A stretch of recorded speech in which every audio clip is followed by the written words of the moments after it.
fight something you think you ought.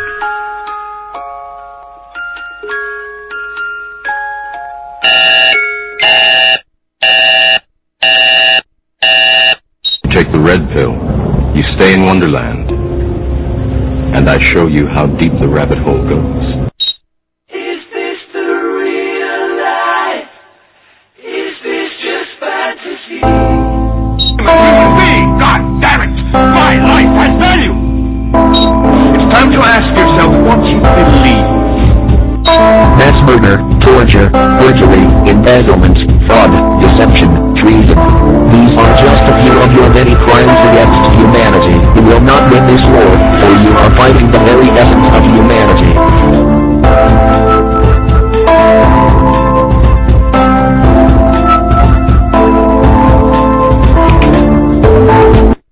It's believed at this hour, and it's been confirmed to ABC News by state police there in Connecticut, that 2 shooters were initially believed involved in the mass shooting. One of those shooters now dead. What's not been confirmed is whether or not that gunman took his own life or whether or not there was something that ensued after authorities began arriving at the scene. And now the big question will be, is there in fact that second shooter, and where is that second shooter? There have been searches that have unfolded throughout the afternoon, car to car, with authorities there armed. As you can see, they're heavily armed, many of them carrying their automatic weapons to try to find out really what unfolded here today. Can you imagine being a parent of a little child who saw this scene that you're looking at right now?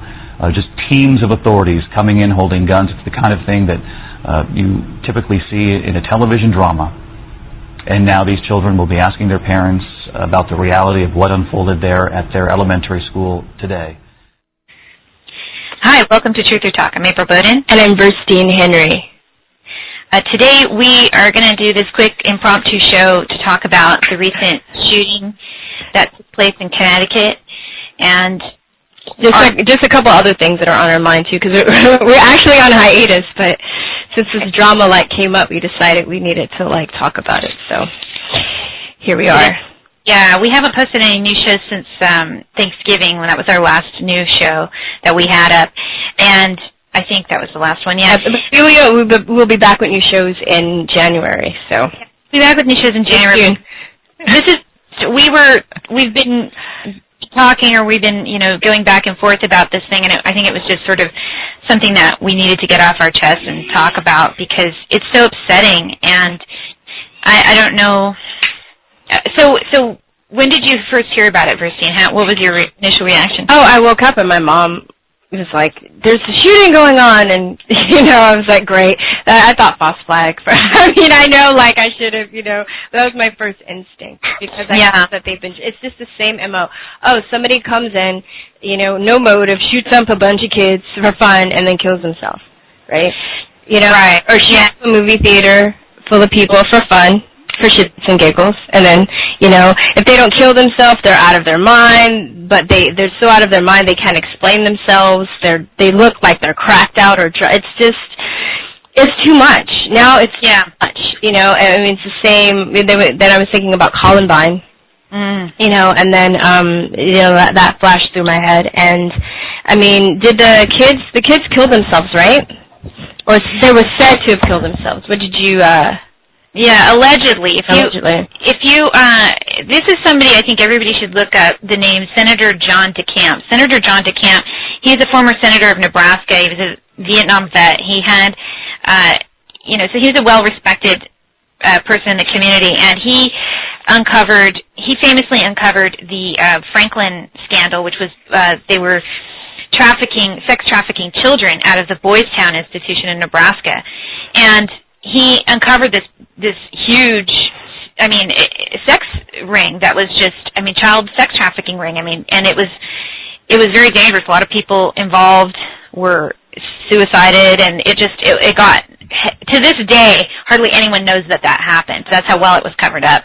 But he was the senator at the time when he first found out about the story, and then he was also a lawyer, so he handled the part of the investigation of the case. He also wrote a book about it.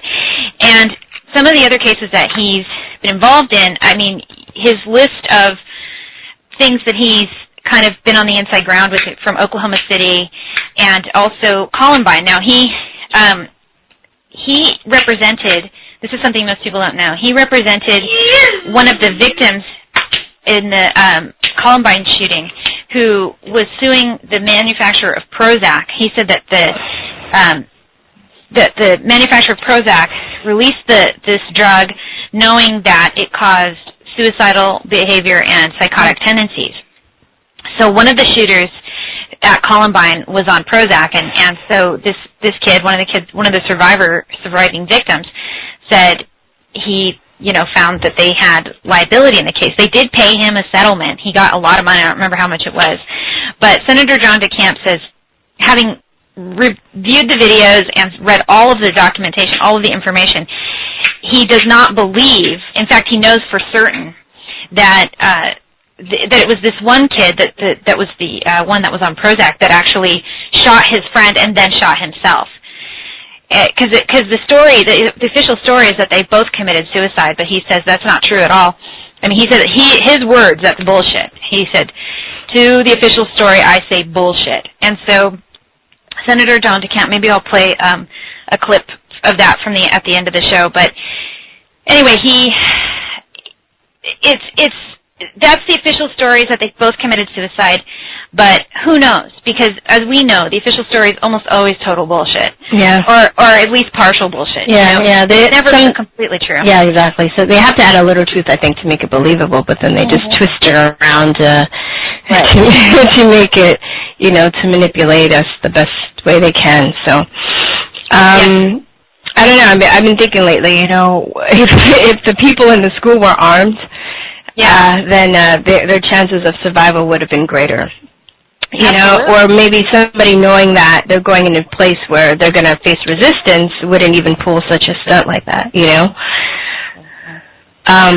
I mean, we were looking at this right after this whole thing happened, and apparently the teachers in Israel actually carry arms. They protect. That's just how they do it. They just carry a firearm, and so. I mean, it's not unheard of to do something like that in order to protect the children. And the weird thing about this school was that they had just installed a new security system. The whole school was on lockdown. Now, the question is there a security tape? I don't think that question has. I don't even know who's in the mainstream media even asked that question.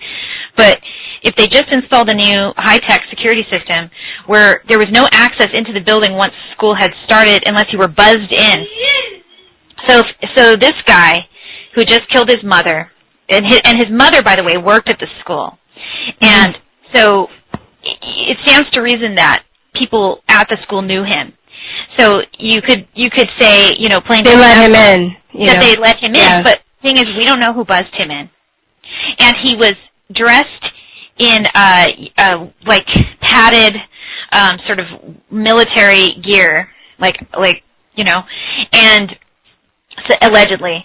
And his mother, who he had just shot, had not shown up for school that day. So wouldn't anyone buzzing him in say, well, what's going on? Where's your mother? She didn't show up. And because he just killed her. And so, but we don't know who this person is. We don't know who let him in.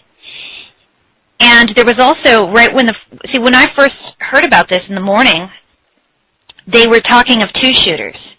They said that there was another. I remember. Yes. Yeah. Yes. They said that there was another man in army fatigues that was seen at the scene of the crime, and then they later, I guess, they just dropped that story. But then they supposedly said that he was, that they falsely accused him. He just happened to be walking by, that he had nothing to do with it. So, I mean, and now they're trying to claim this kid had a high functioning form of autism. They think he might have been Asperger's. But I mean, you worked with special needs kids. Yeah, I haven't. That's not likely for somebody with Asperger's to do something like that. Exactly. They're very, I'm like, what? They're very, kind of in their own world. They don't Right. even really trip off of other people. They're very like, I don't know what the word is, self-involved. Yeah. So they're not really violent from my experience. They don't like do stuff like that. That's just weird. Yeah, I remember reading that and I was like, what? He's autistic. So, but the other thing too is that autistic people have a tendency to have a lot of deficits in motor planning and delayed responses to things. Yeah. So this guy was a sure. He was a sure shot. He was a sharpshooter. Totally. And he got to. I mean, that just is not gonna. There's no possibility that that's true. I mean, and judging by the picture, I mean, I have an autistic child. I can generally tell when someone has autism, even if it's a very high functioning version. If you show me, two kids in a still frame picture, and you say that brother and sister, and one of them's autistic, I can tell you which one it is just from a still shot. Just because I just know what. Yeah. And so the picture that they showed, if that wasn't indeed him, then it did look like he had autism. I could see by the way he was not looking at the camera. He was smiling, but he was kind of looking at down. He was very disconnected. Yeah. Exactly. It did look like that. Like I would definitely see that picture and believe that that kid was autistic. So if they're trying to claim this autistic child, young 20-year-old man, did this, then I know they're lying. Yeah. I know they're lying because there's just absolutely no way, and I don't believe it. This official story is bullshit. Yeah. And it's just doesn't ring true. Not that we don't have all the answers, but we're being lied to. We know that we're being lied to, and it's the same old MO as you pointed out in the beginning. It's like, when the Hegelian dialectic, problem, reaction, solution, same as the 9/11 terror, same as the Oklahoma City bombing. Well, we interviewed Chris Emery about that. And it's the same as the Reichstag fire that was the false flag that was staged in Germany right before Germany took away all the gun rights of their people, and the Nazis marched in and started rounding people up. That's exactly what happened. It's the same thing every time. Oh, and Operation Northwoods, they already have the blueprint. They know that's going to be, they already know how to do it. It's like, they never change it. Yeah. Because they they just pull it out the folder and dust it off. Exactly. Here, I found it, I know, they never change it. It's always the same because the reason that they never change it is because people still haven't caught wise to it. Yeah. So why should they change it? Why should they, they're lazy. They don't care. And as the plot thickens, because I've been, people have been sending me stuff, and so anyway, this one guy did a video, and let me see if I can pull this up. He was he has a channel on YouTube. He does a lot of videos. He runs a blog, and he said that the father of the shooter, this Connecticut shooter, was actually to be an expert witness in one of the biggest money laundering scandals from the banksters. We're talking trillions of dollars in funds. So here, let me write to you what he read.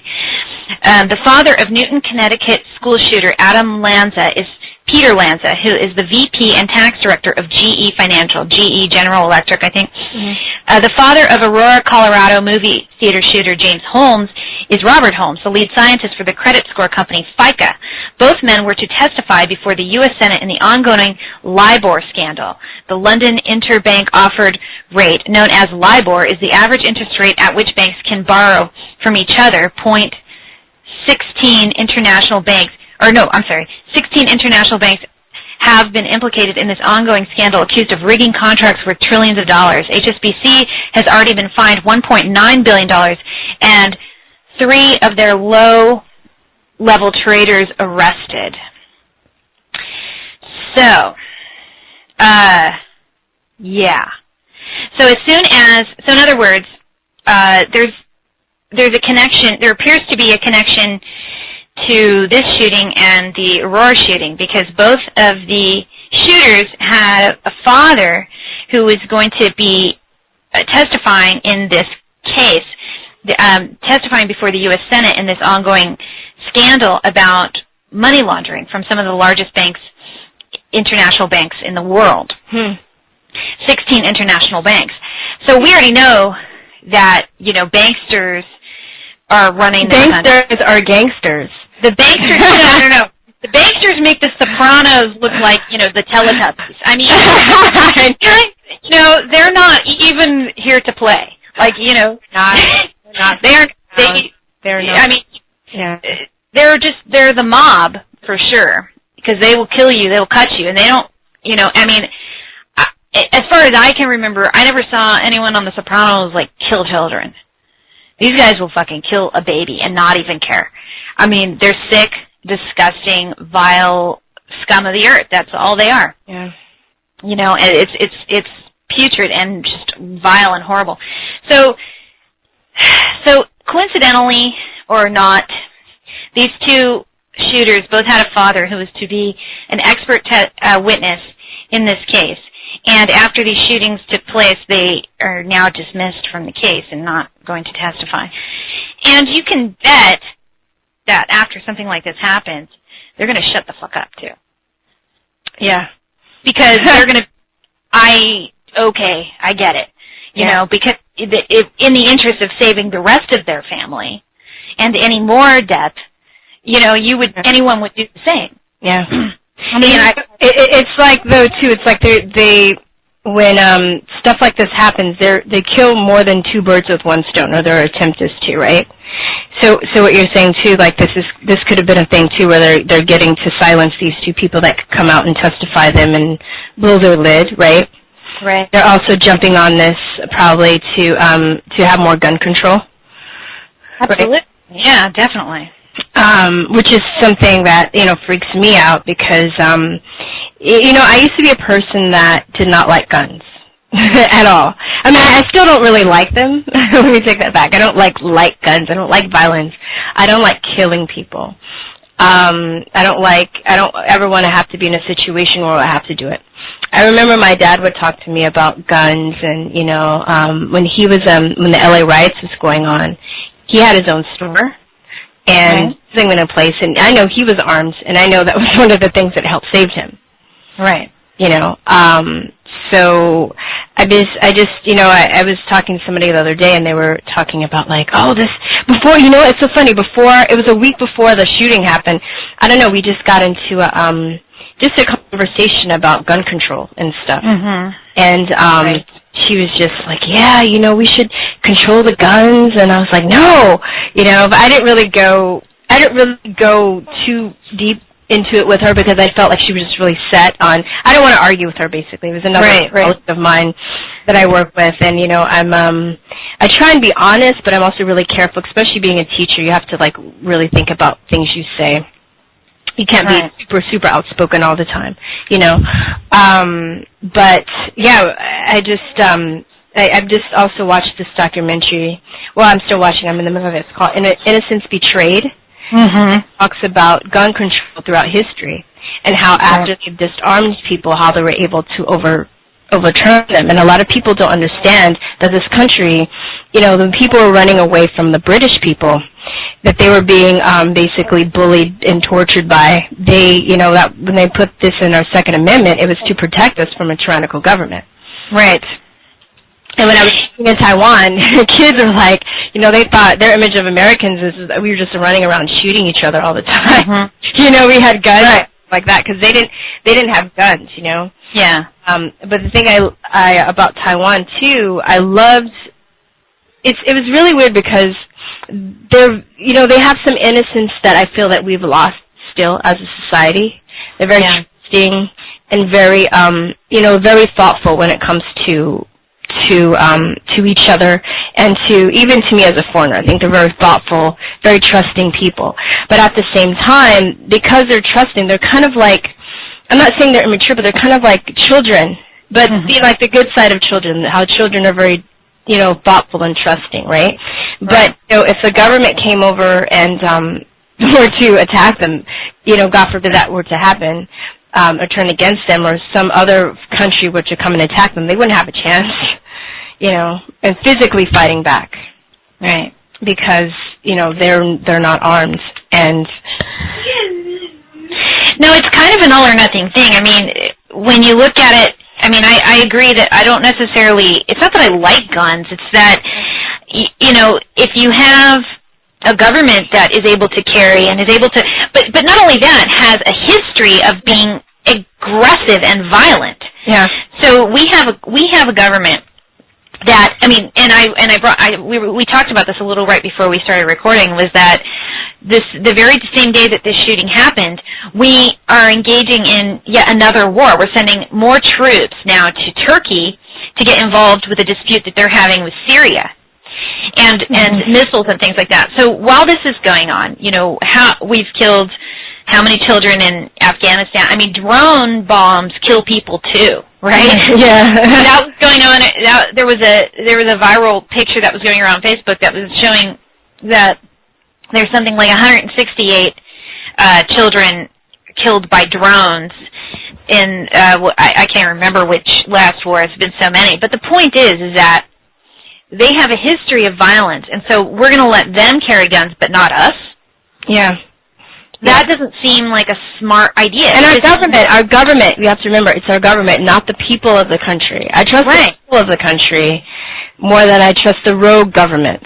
I would say rogue government. So, I believe governments are necessary and we need order, but at this moment in time, if you look at things that are going on, you look at Obama signing the NDAA Act, it's funky. It's twisted. It's not, I don't feel safe. And people, people are getting revved up. The economy is going bad. People are, have a lot of resentment because of, they can't find jobs and people are freaking out. And, and I feel like they're using the rogue government, I would say, is using this to our disadvantage as well. So if something goes down, God forbid, but, I would, I think it would be, very, very practical for people to be able to protect themselves. Right. Yeah, absolutely. And it's again, okay, so going back to the shooting, so here's where this is going to look like. They're going to come after our guns. We know that for sure. Yeah. Because the mother, this kid got his guns from his mother, who supposedly was a gun hoarder. So bet you money they're going to try and say this woman was like a Ron Paul supporter, and she's and conveniently she's not around because she's not, she's dead. Oh, right. She's and herself. And her ex-husband or the father has been silenced. We know that he's probably going to shut the fuck up because he's, was to testify in this huge money laundering case, and now he's not going to testify in. So, they really are waste not, want not when it comes to planning a thing, because it's planning, staging an event. Because just like when we talked to Chris Emery about the Oklahoma City bombing, there were multiple things that they were trying to accomplish. Because remember, they had Bill Clinton, the Clinton administration was involved in the Whitewater scandal. Yes, and the papers had run the building. Right, and the papers conveniently had been transferred to the building 2 weeks before, and then they had, and then also they signed some similar kind of gun restriction law right after that, and it just sort of amplified their power to take away, kind of like the NDAA kind of thing. They did that in the state of Oklahoma. And so there was this multi-layer things that they were trying to accomplish. They know how to multitask. They know how to multitask. They go, let's do this. Oh, and by the way, let's use this to throw away that scandal, and let's use it. It just... And sweet, you know what? This is awesome. Obama is fake crying and stuff. We can get them to, we can get this and tie this into the Arms Trade Treaty, with the UN and make people feel bad. It's like... Right. Yeah, and right, and he's fake crying while, he sends us into another war, and droning and killing all these kids, and it's like, but what about the kids that you've killed, as far as like collateral damage? Yeah. In all these quote, yeah. So the point is that I don't know. It's kind of like if you surround yourself with a bunch of megalomaniacs, and then those megalomaniacs tell you that you have to give up, your only means of protection. Yeah. I say no. Yeah. Get the hell out of here. I'm not. You guys, no. Yeah, I just don't. I'm not digging that at all. And you're proving to me how violent you are by continuously, involving us in these wars. Yeah. And then they're staging events left and right. They got caught staging Fast and Furious, right? Which was where they giving guns to the Mexican mob, and they actually killed. Which one of those guns was actually used to kill a border patrol, an American citizen. So, and they're, Obama's got like the kill list. People that he's looking to go after and kill, including American citizens, like went and murdered their whole family. And when they went after Gaddafi, they went and just like slaughtered his entire family first. Like, why? Why? Yeah, it's like, why the family? It's like, why just, if you really want him, why don't you just get him? It's just, all the technology that we have, with all the what do you call it, the satellites and the computers, and, look at the Google Maps and stuff. You can't, like, find, like, Osama bin Laden with, like, a kidney problem in the desert. Like, you have to, like, go and slaughter up a whole bunch of kids in a country, and, in order to get him. It's just ridiculous. Right, that's what I'm saying. So clearly they're a bunch of violent people. They just will go in and kill everybody just because they can, and because they just don't even, because they want to send a message that, we're in charge. Well, that's too, and I also think that they probably have other agendas that we're just not aware of. They're probably going to maybe also, in addition to that, we were talking about multitasking, doing that as well, but also maybe they're after resource or after, why are they trying to, like, have a war with Iran? What's going on with that? Like, what do they want from them, Right. Maybe there's something there that they want. I'm sure too. I'm sure that they have ulterior motives, and I don't even think the military knows. I'm sure people at the top have.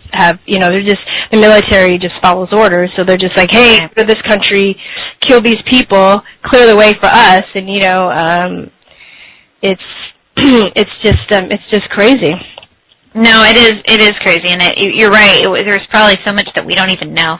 Agendas that we try to read between the lines, but we still are limited to the information that is out there. And then we just look at the information that's given to us, and we're able to say, oh, okay, well, this looks like this. This looks like what has happened historically, the Hegelian dialectic that they always use. And what was I going to say? Oh, yeah, going back to this, the bankster racketeering scandal.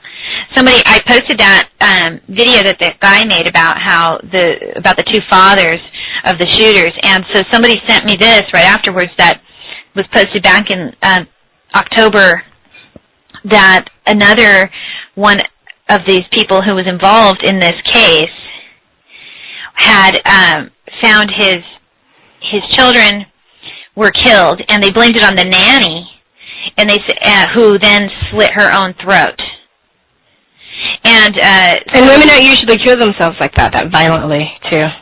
Well, think about it. Think how hard that would be to slit your own throat. Yeah, but it's hard, but it's also just, I'm saying women usually use sleeping pills or... Right. It's not like... wait, I'm trying to do it right now. Wait, yeah, that's kind of hard. But it's painful, and yeah. It's physically hard, but your body, we have a defense mechanism in our body, and we naturally fight the desire to, fight when we feel that we're going to die. So how many pills would she have had to been on to allow, to just be totally blitzed and psychotic to do that? So I don't believe it. So, let's see, that would hurt. Yeah. Not that I'm making fun of it. I'm just trying to, like... Yeah. It wouldn't even, it just isn't even, it's really hard to do that. It's just very, very difficult to do something like that. So all these guys are, so here are some of the people that are involved in the case. They're saying, this is from the Intel Hub. Here's some information about the lawsuit. In the district court lawsuit, Spear Law Group, on behalf of homeowner across the country in New York taxpayers, as well as under the other taxpayer recompense laws, has expanded its mass tort action into federal court in Brooklyn, New York, seeking to halt all foreclosures nationwide pending the return of $43 trillion by the banksters and their co-conspirators, seeking an audit of the Fed and audits of all the bailout programs by an independent receiver such as Neil Berfofsky, former Inspector General of the TARP program, who has stated that none of the TARP money and other bailout money advanced from the Treasury has ever been repaid, despite protestations to the contrary. But the defendants, as well as similar protestations by President Obama and the Obama administration, both publicly on national television and more privately to the U.S. Congress, because the Obama administration has failed to pursue any of the banksters criminally, and indeed is actively borrowing monies from Mr. Obama's campaign from these same banksters to finance its political aspirations. The national group of plaintiff homeowners has been forced to now expand its lawsuit to include racketeering, money laundering, and intentional violations of the Iranian nation's sanction and embargo by the national banks, including among the bankster defendants. Some of the people involved in this are Attorney General Eric Holder, General Tony West, the brother-in-law of defendant California Attorney General Camille Harris, former New Jersey Governor Robert Ruman, former Treasurer and Bankster Timothy Geithner, Treasurer Secretary, and on and on and on. So, I mean, and so anyway, so this one guy, Nicholas Mockford, a 60-year-old British executive for the oil company ExxonMobil, was shot dead in front of his wife in an assassination-style killing in Brussels. He was one to testify in this case. And the other, as I mentioned before, was the guy whose family was all killed and then was removed from the case. So, okay. $43 trillion is a lot of money. And these guys, you know. I know, right? I mean, it's not... It's an obscene amount of money, so I'm just saying if you were involved, anyone, I mean, clearly this is something that you wouldn't want to be held responsible for. So, you know, I don't know. I just, is it connected to the shooting in Connecticut? It might be, but I don't, you know, it's definitely worthy of, like, looking at and just being suspicious of the involvement, you know, because we've seen that happen before. We saw those types of things happen, as we mentioned, with the Oklahoma City bombing and also in 9/11, you know, World Trade Center 7. You should call it psychopathic multitasking. Yeah. Yeah, I mean, World Trade Center 7, I mean, the day before, what was it that Rumsfeld had announced that they had lost all that money, you know, billions of dollars, like, oh, whoops, you know, and then conveniently, all the documentation about it was in World Trade Center 7. And so, I mean, I don't know what to say other than that. I just really believe that this was a false flag. Yeah. I just really do. I mean, I don't. So what are you saying, though? Because I've told a couple people, and they're like, "Oh, well, you know, people get bullied and people get fed up, and you know, it wasn't even like in this case, it wasn't even a disgruntled like student. He was 20, you know. I mean, understand maybe a little bit more if he was older and he was, you know, being bullied at school. Because I mean, being bullied, I was bullied a lot growing up, and I know how, you know, you're so upset. You have dreams about, I mean, I never attempted to kill anybody, but I did have dreams and fantasies about killing people that, like, bullied me, you know, because you're just pushed so much physically and emotionally to a level where you can snap. I can understand how if you're bullied so much, you know, that you could kind of snap. But then again, you know, I mean, even in the Columbine case, I you know, in my instance of being bullied, I would just go after the people that bullied me. I wouldn't, like, I never had dreams or, you know, like aspirations to hurt anybody other than the people that bullied me, that hurt me. Yeah. You know? I mean... Why would you just kill, you know, I don't know, it's just... Right. Just getting people to kind of question the official narrative and getting them to sort of first acknowledge that things aren't adding up.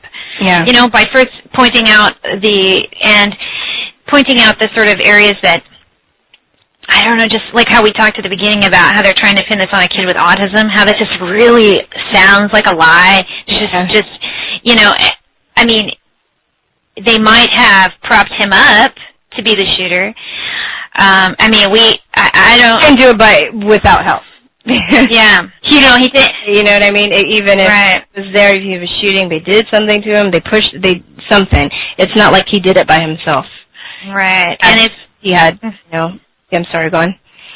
Oh, and I was going to say, and, it's typical, though, too, because it's always somebody they always use somebody with a mental disorder, so the person either commits suicide or they're completely incapable of giving a testimony to defend themselves because they're just, or like in the case of Sirhan, who allegedly killed Robert Kennedy, like didn't even know where he was and didn't even know, so, and then there are all these other people that are seen at the scene of the crime and witnesses who say they see other shooters, and yet all that just disappears once the official story comes out, Yeah, definitely. Or like how when we talked to Chris about Oklahoma City, it was like, or when the original reporting was coming out, they were all talking about how there were several bombs going off throughout the building. Yeah. And then once the official story comes out, all that's taken away, and they say, oh, just one bomb outside the building. Yeah, a truck bomb that wasn't even outside the building, destroyed a third of the building, killed 168 people. I mean, it's a lie. It didn't happen that way. People don't question stuff, I mean, before I got into all of this, I did it. I'd just be like, oh, that's sad. Wow, that truck. Right. Wow, it was amazing that truck blew up that, building. But then once you start putting two and two together, you start researching it. People get scared too. I think they don't question stuff. They're just like, oh, that's terrible. That's, being ruled by fear, being ruled and controlled by fear. And I'm not saying I don't get scared. I still get scared. But now when stuff like this happens, I really question why it's happening. If anybody had any motives or intentions for doing what they're doing. Who could benefit from it, who doesn't benefit, just start asking yourself questions like that because, I mean, wow, it's just, Well, I mean, when I first heard this, I was sick to my stomach. I mean, I was literally crying all day. I couldn't stop. My body felt physically ill. I was throwing myself on the ground. I was so upset that I had to, how sometimes you just have to, brace yourself when you can't handle it? Yeah. And in my mind, I'm thinking, this is the new world order. I feel it coming in. I feel this is it, and it's gonna roll in so easily because people are now petitioning online. Oh, we got to get guns off the street. And they're just gonna walk right into it. And I'm just like, we just have. I mean, so and meanwhile, there's this political fight about guns. There's all these things going on, and yet there's these children that are dead. It's just horrible. I mean, how many? I think it was there's 26 people in total, and 22 of them were kids, kindergartners, and and they want you to believe this autistic 20-year-old with no motive went in there by himself and shot all those. Was that good of a shot that he shot all those people? Yeah, they're usually excellent shooters too. Oh, they're excellent. They're like, how do you where'd you train? It's just like Lee Harvey Oswald. He was an excellent shooter apparently, because he did the impossible. When he killed Kennedy. I mean, it's like with their shooting skills. So right, but they're going to blame it on the mother. They're going to say who's not alive to defend herself, and the father who they silenced, and they're going to say, she was, because apparently she owned all these guns and she was taken. Took the kids to train them on how to prepare for guns, weapons training, allegedly. Who knows if this is even true? I'm guessing that... Yeah. But it's just become so, it's becoming so common, though. It's like you can kind of predict. It's like a bad soap opera. Right. You can just kind of this is going to happen, that's going to happen. Oh, yeah, of course, that happened because this happened. And it's very predictable, right? It is predictable, and but I'm waiting for them to come out and say she was a libertarian. She believed in the Second Amendment. She was a Ron Paul supporter. You know what I mean? So that's again going to service their purpose of trying to silence. Hello, thanks for having me on your radio. even though we're not from a famous rock and roll band, if we were, even though we sound a little like we are, we'd definitely wear a Conspiracy Realist t-shirt, because they're gear, aren't they? Oh yeah, they're really gear. I want to write a song about them. Conspiracy Realist t-shirts at truththtees.com. I gotta think of the middle A. Shop.truththtees.com. What does that mean? It's the internet. What's that? I don't know. It's a net. It's between things. Shop.truththtees.com. What's that? So you get Conspiracy Realist t-shirt. Oh, yeah. Alright, okay, so hello, we are back. We just got interrupted for a minute, but we're back on track. So we were talking about the shooter's mom and how it's basically, we won't be surprised if the news comes back and they say that she was like a Ron Paul supporter or supporter of the Second Amendment, and what a basically terrible, horrible, evil, crazy person she was. Right. for doing so. Yeah, I'm sure, because I guess some of the reports are coming out that she had all these guns. These guns were hers. Which, by the way, the Connecticut law is that you have to be 21 to own and carry these guns. So there was already a law in place that should have allegedly prevented this kid from being able to take these guns because he wasn't old enough to own them or to handle them. So that's, anyway, so it just goes to show that law, if you're going to kill somebody, I mean, if there's any truth to the official story at all and he was really planning to kill somebody, he would have done it anyway, if he got the guns legally or not. So, and anyway, but she trained her kids on how to use guns and things like that. So, I mean, somebody else pointed out to me, another friend on Facebook said maybe the reason she was hoarding guns was because of, if you think about the situation with her, with this kid's father and how, what was going on with this lawsuit, she felt a sense of that they were in danger. True. And so that's another possibility that, we should consider.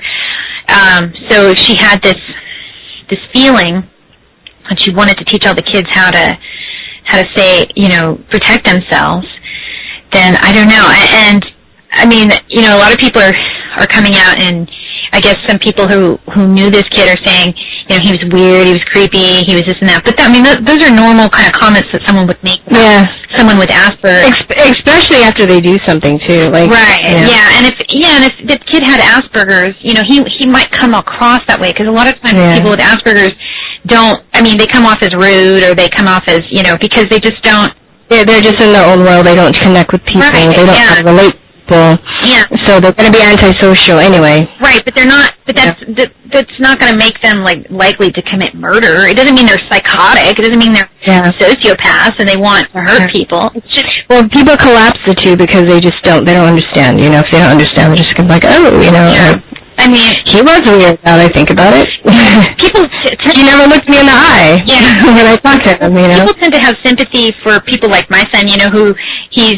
I mean, some do. Some people are still jerks about it, but they'll see that he's young and he's not talking, he's cute, and he's more on the severe end of the spectrum.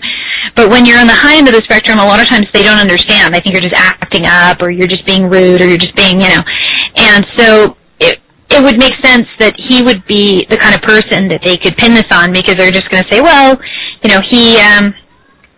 he was weird. He was a weird person. Yeah. And so everyone goes, oh, yeah, he's a weirdo. He must have been a creep. He must have been a blah, blah, blah.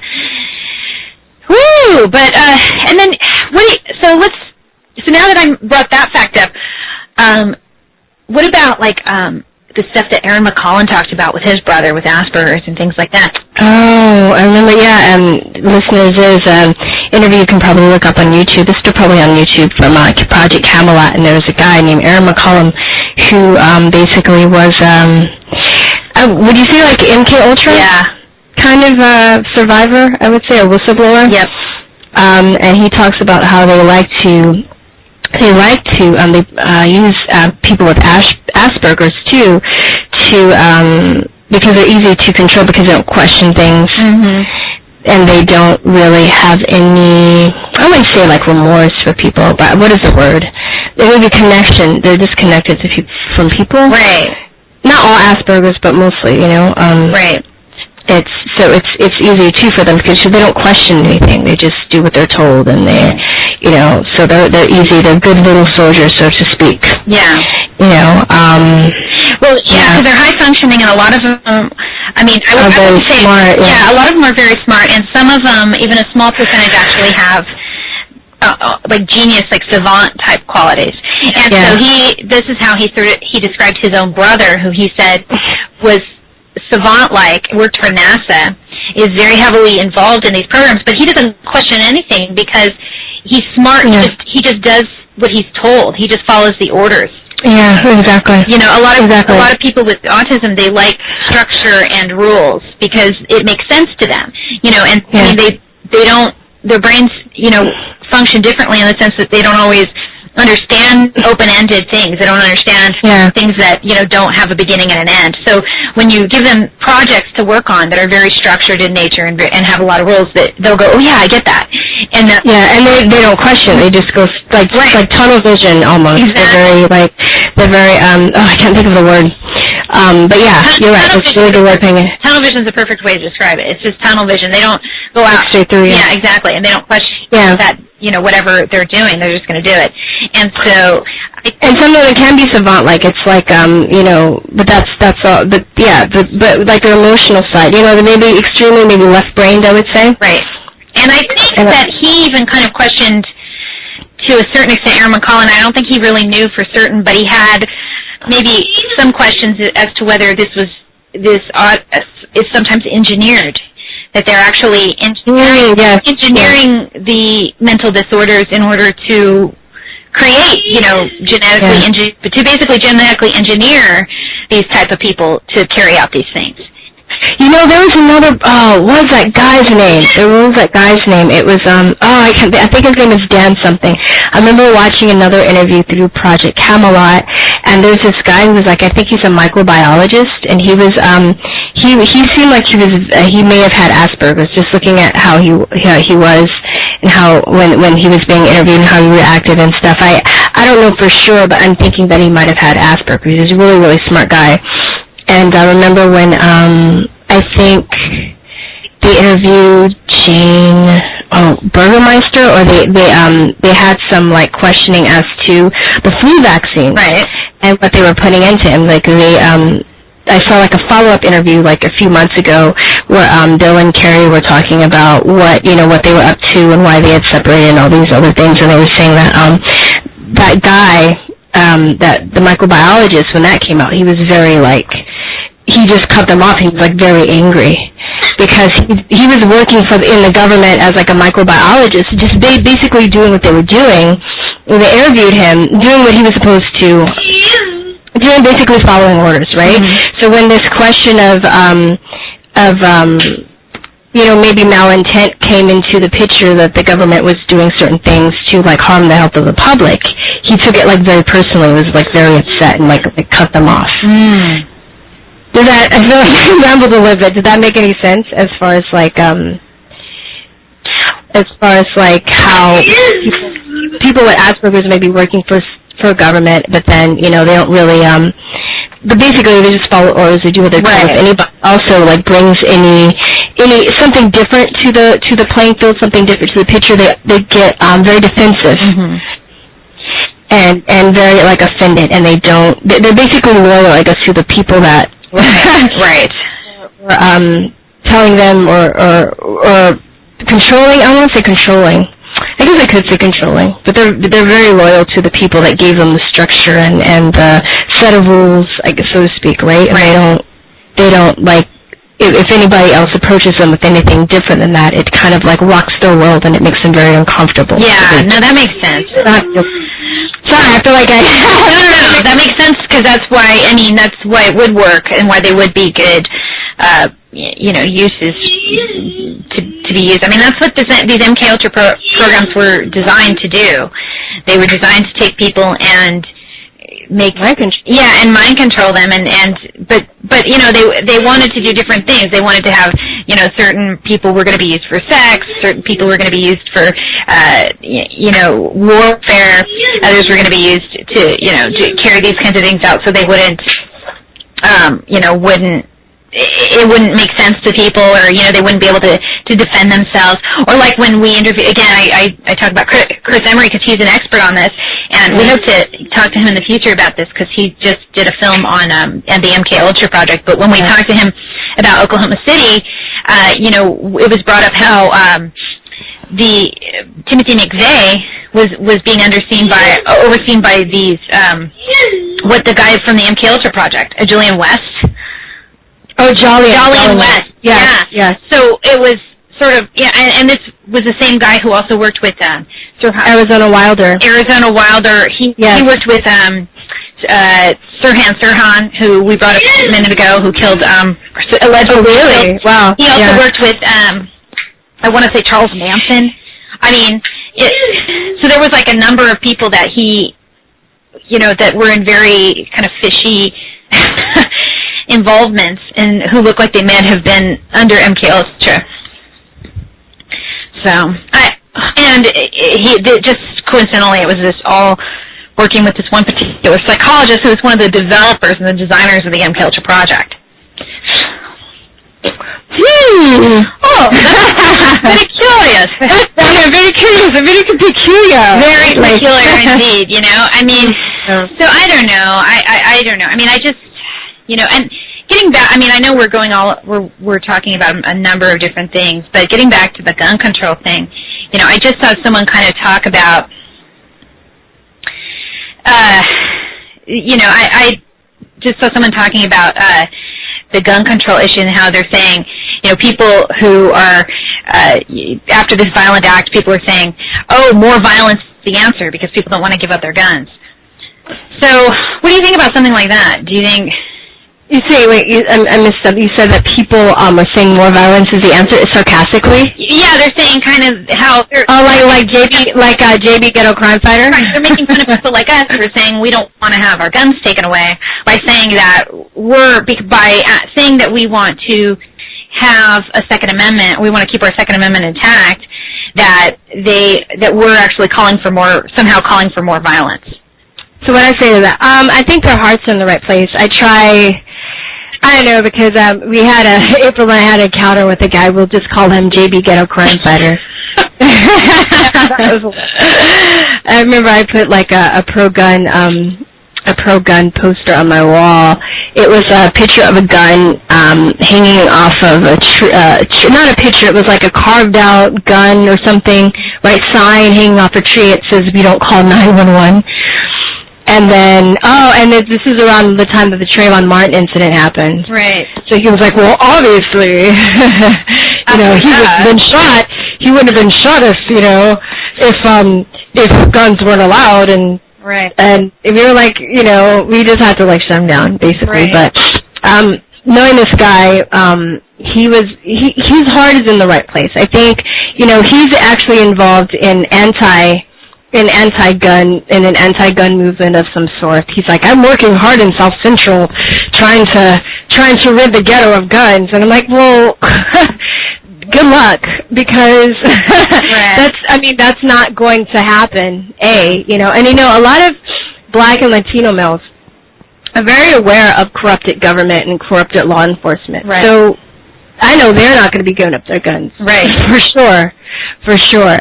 And, a lot of, gangbang, I mean, I grew up in, like, South Central. And, it's funny, my cousin is there, and quite a few of her clients are, like, pimps and gangbangers and stuff. So, like, I will go to the shop sometimes to get my hair done. I will listen to them talk. Very interesting. They're people just like us, first of all. And, a lot of them are in gangs, and they feel, that the policemen are gangs. They feel like they need to protect themselves. They've seen their relatives and friends and stuff messed with or shot or killed and murdered, for shits and giggles. So they're not messing around either. I think that, and I'm not dogging policemen too. I don't hate policemen, but there are corrupted, policemen. Yes. that will kill or frame or do whatever they want to, because they're So I say we want to give power to those people, to those type of people, to the corrupted people. You're happy with like giving up your guns and just letting them have guns so they can bully you. The bad ones can bully you, right? Right. That's really the only thing that makes the police powerful, the fact that they have guns, that they're allowed to have weapons. Right. And also the psychological permission.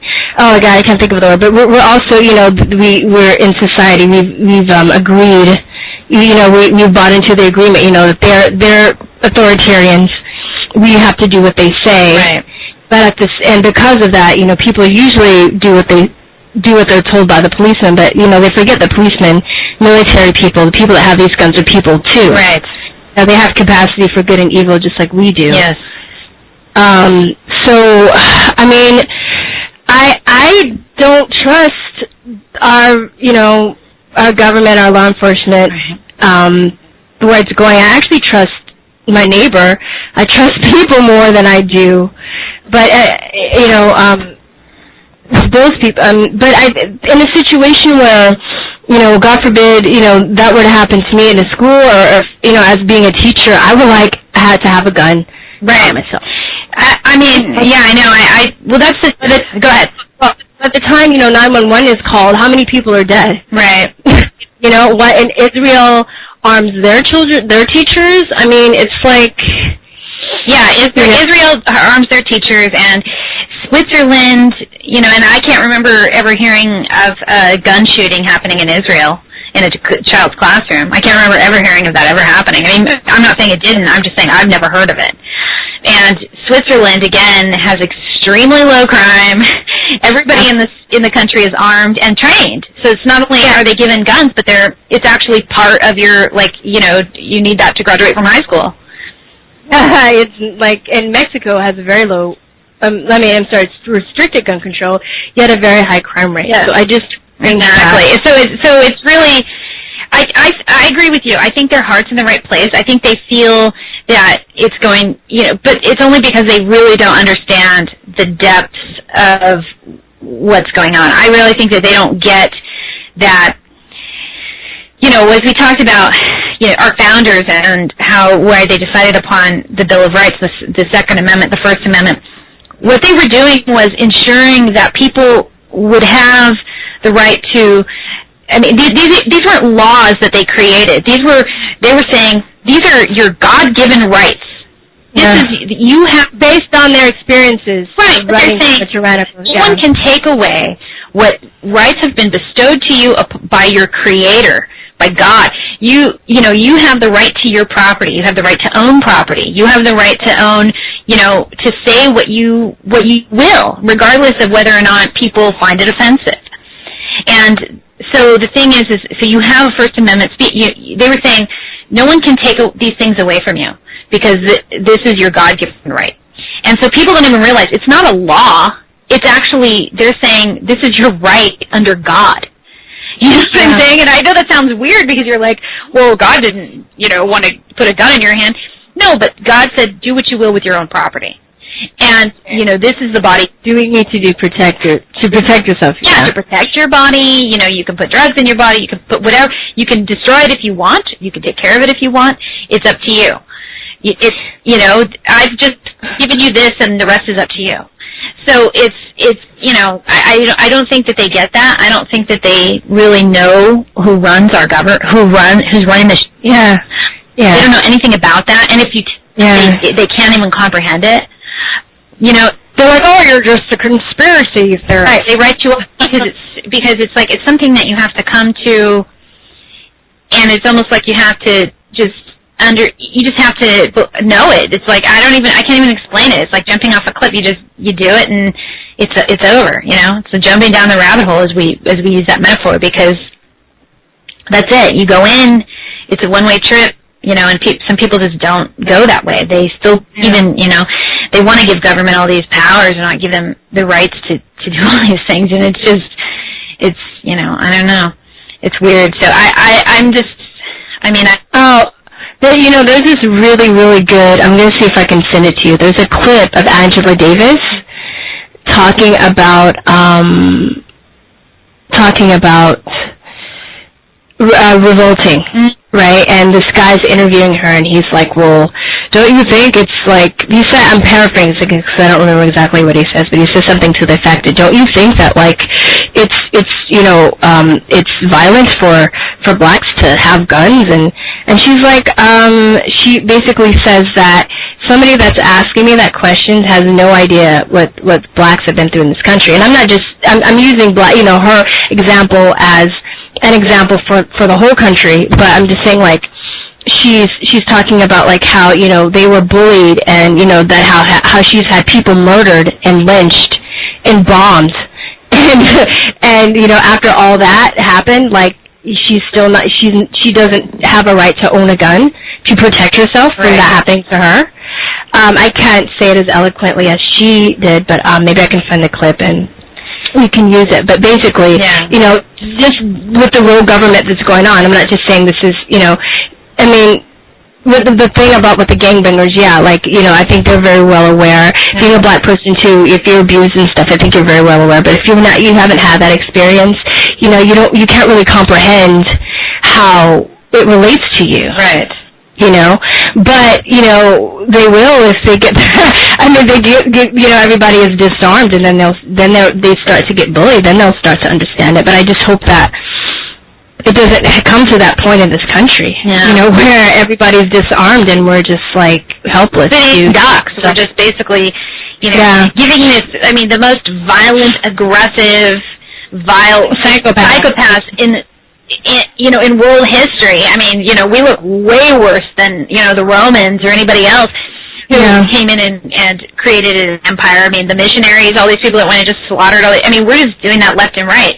And people are just so in the dark, And the other thing too is that all these Obama supporters, I mean, they get so silent. They love to talk about gun control, but they get so silent when it comes to all the people that are being killed overseas.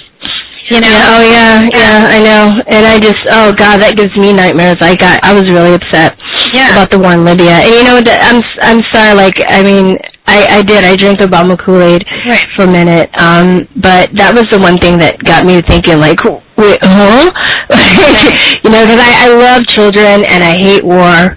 And I love people, but I mean, just to see, I saw this one piece of footage where this lady was talking about how they just came and bombed her house, and how her and her children were just out in the street, and she caught her daughter trying to kill herself, trying to hang herself, because she was just like, we can't live like this.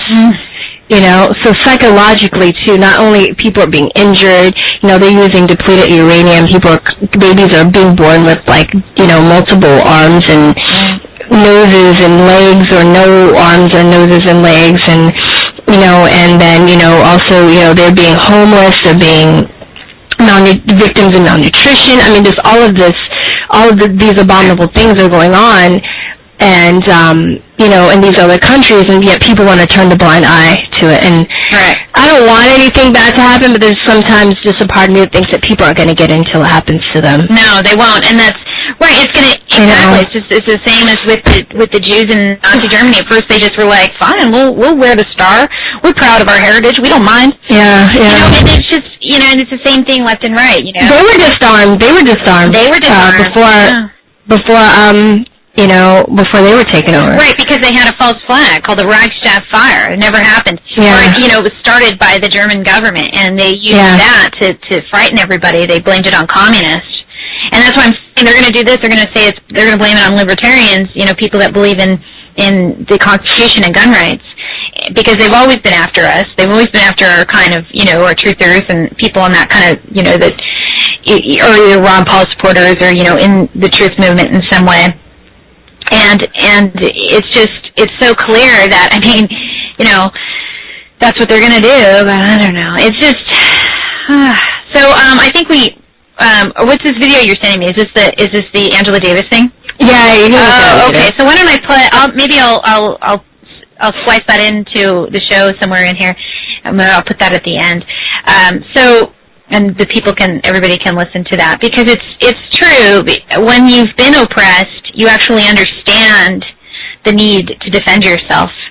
Yeah. You know, when you live in a tyrannical government, you understand that need, you know. Like the Israelis, I mean, you know, the Jews, I mean, I'm not saying I agree with all of their policies when it comes to, you know, how they're treating the Palestinians and such, but they do understand to be armed and protect themselves. You know, because they were oppressed. Exactly. They're like, you know, no one's coming in, and, you know, everyone, and they do the same thing as in Switzerland. Everybody gets gun training. And, you know, even if you're not even a citizen, like, I had a friend in high school, and she was born in Israel. I think she was born in Mexico, but she had, family in Israel. She went back there, and lived there for a while, and just being back there, they signed her up and made her join the army, and she had to have weapons training and all that. So they don't play. They don't play. They've been oppressed. You know, they know what it's like to be under, you know, the barrel of a gun. So they'd rather be able to protect themselves. So when people are coming around and they're like, I don't want to carry a gun. I shouldn't have to do that. No, you shouldn't have to, but that's the situation that we're in. Yeah. Either all guns or no guns. Exactly. You know, no guns, no weapons on the planet at all. Yeah. Or everybody it's like, you know, driving a car. You're less likely to ram into somebody else's car because you know it's going to hurt your car and hurt yourself. Right. You know? Yeah, exactly. So we have to like with a gun, you're less likely to shoot somebody if you know that, you know, you just have a death wish. You know? Off at that point. Everybody, they're just looking at each other, and that isn't a great way to live. I just ask people, I can think of a worse way to live. Like somebody like pointing a gun at you and you have no defense. That's a worse way to live. Well, you know? Do you really, really know who we're dealing with here? You know what I mean? Like, just really think about who we're dealing with. Think about who these people are that have control over our lives. And once you realize who they really are, you might think twice about, you know, wanting to defend yourself, you know? It's that, cause again, like you said, you were totally anti-gun, and so was I, you know, I drank that Kool-Aid. I remember when I watched Bowling for Columbine, and back in those days, and, you know, I did kind of support the gun control thing at that time, but I knew that there was something that didn't add up about his whole reporting style. He never really came up with a conclusion as to why it happened. And he was talking about how there's lots of gun violence in this country than there is in other countries, but yet there are countries that have just as violent of a history. There are other countries like Canada, for example. Everybody in Canada has a gun. Everybody in Canada has a gun. How come they don't have as much violence? If guns are really the problem, then how come it's not as violent in Canada? You sent me that video on Mike Adams talking. That was funny. Do guns kill people? Right. That was funny because they don't. But I mean, the thing is that there's something about us here that makes us more prone to do that, and I think it has to do with the fact that we live under these crazy nut jobs, and it also adds up to the gun law, to the drug laws too. Yeah. So, you know, that's a huge part of the problem when it comes to, and most of those guns are acquired illegally. And where do you think they buy them? They buy them from the military. Yeah. So it's like, you know, gun possession actually might go up if they make them illegal. Right. If you make it illegal. Too, people don't think about that, you know. Happens any time in history, prohibition happens. People actually get a flu shot. Turn your gun in. Oh yeah, well, you'll disarm you and then we'll infect you. You know. Yeah, they're sick. They're just out of control. But I think we're out of time here. So why don't we wrap this up? And just say that we're praying for the people and the victims' families, and we hope that the truth comes out. And hopefully, it will set us free. Yeah, I just hope and pray for the victims' families, of course. It must be devastating, especially around Christmas time. It's just terrible, this is terrible, holiday, season for this to happen. It's really devastating. But also, I just hope that, they don't follow through with disarming us, because more people, feel honestly, if they disarm us, then more people are going to die. Yeah. More innocent people are going to be killed. So no, they're just going to round us up and take us in. We're just going to be FEMA camped all the way. It's just going to happen. Because, and I'm not saying that to be cynical. I'm just saying that because that's historically how it goes. You look at history. That's what they did. Let's see if we can also put that documentary up, because it's very interesting. They talk about, of course, the Jews in Germany. They talk about Russians. Mm-hmm.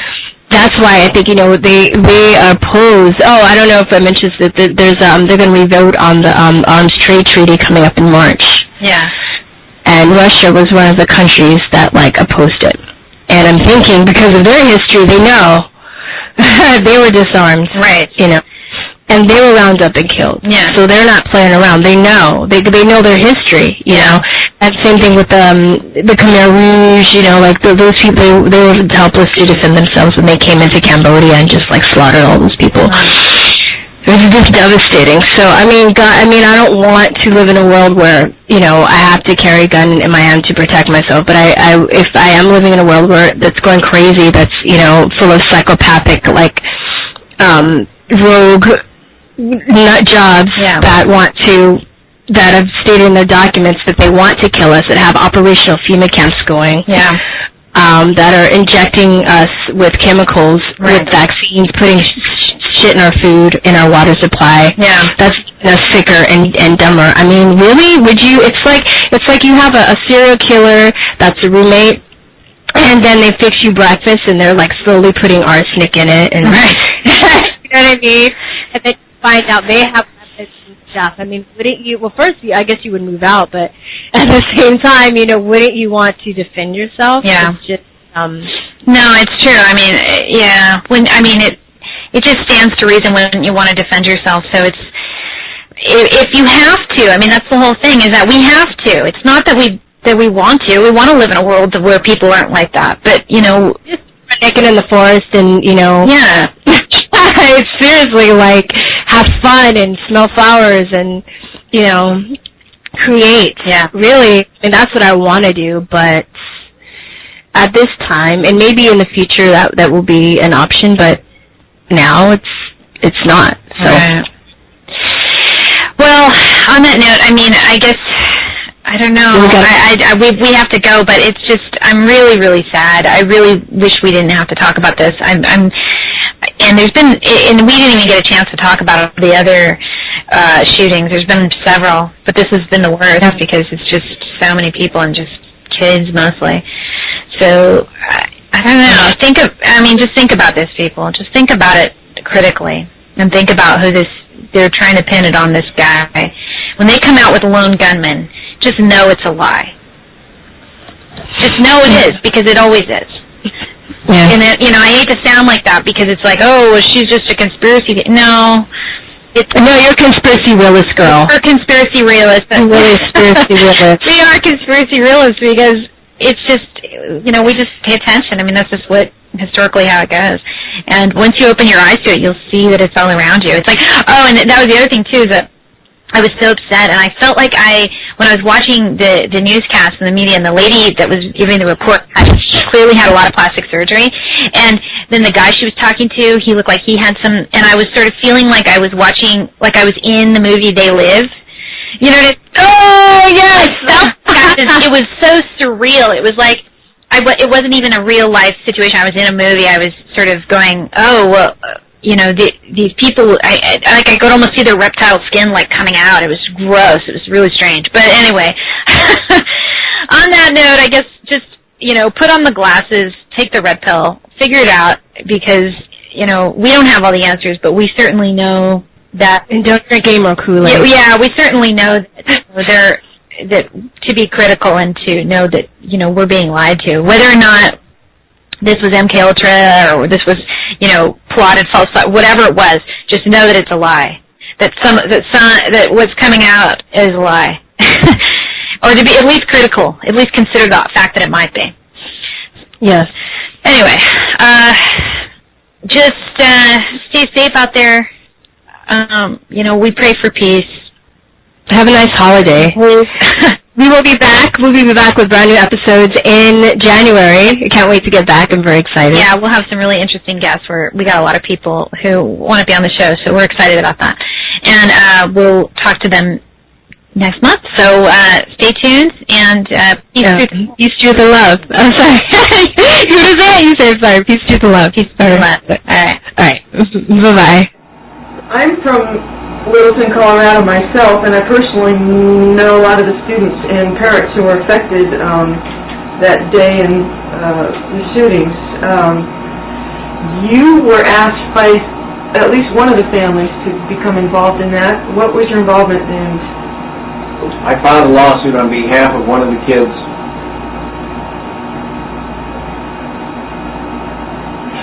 And my fundamental claim was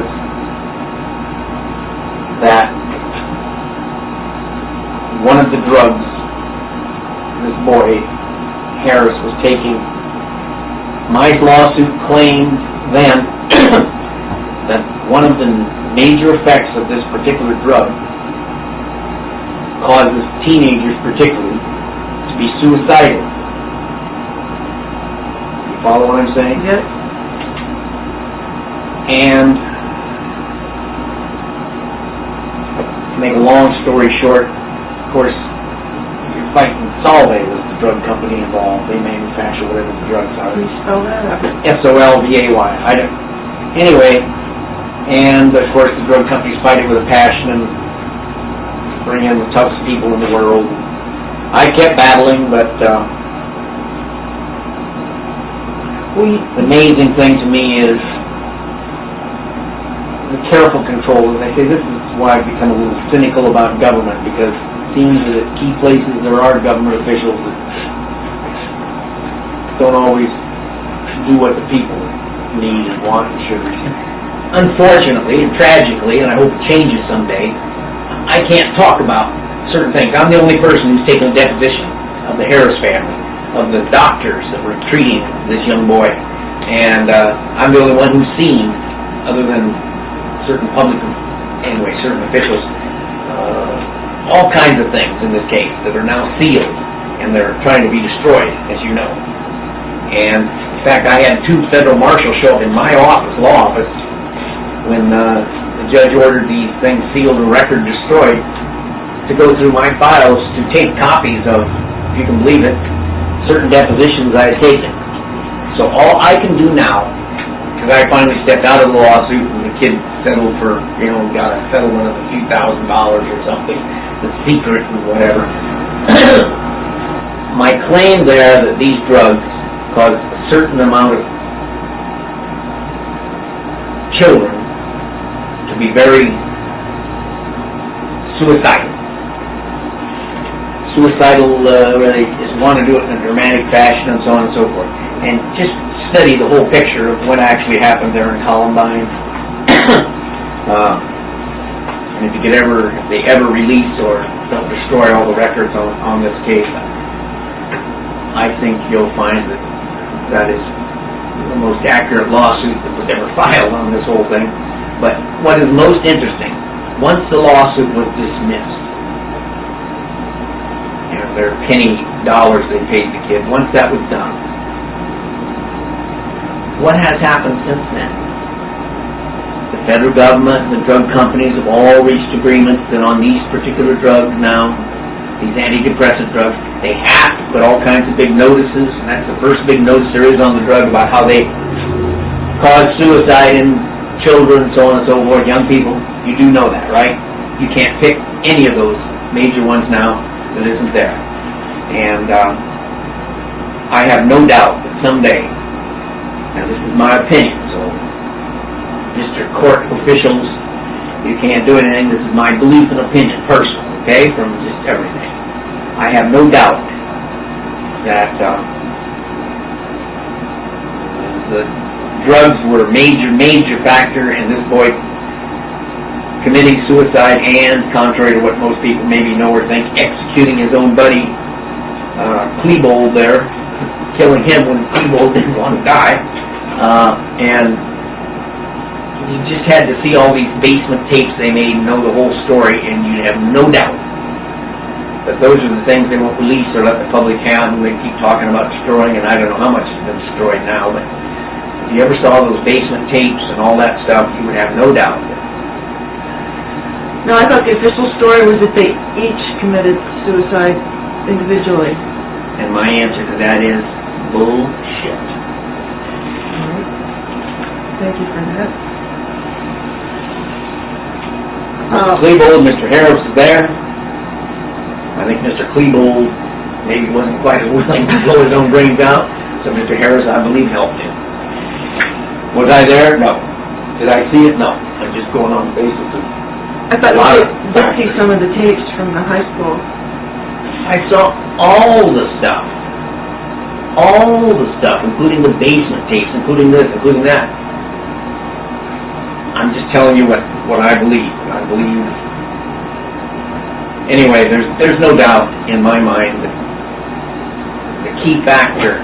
See, Mr. Harris, the boy, had learned to manipulate even the drugs, double up and triple up, and then go off them for a few days, and get the exciting effects of this and that, and feel like King Kong, you can kill anybody, and he learned the whole mechanism. Has any of that ever come out? No. And the video games?